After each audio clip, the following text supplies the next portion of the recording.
নমস্কার, শুভ সকাল। স্পন্দন সম্পর্কিত আলোচনার শেষে আমরা বুঝতে পারলাম যে স্পন্দন শুভ অশুভ দুই আছে।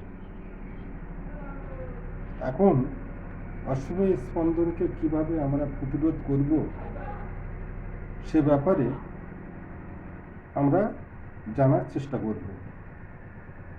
এই মন্ত্রটি উচ্চারণ করলে অশুভ স্পন্দনের হাত থেকে আপনারা রক্ষা পাবেন। মন্ত্রটি হল অশ্বত্থ বৃক্ষ রূপসী মহাদেবেতি বিশ্রুত বিষ্ণু রূপসী তম পূর্ণ বৃক্ষ নমস্তুতে।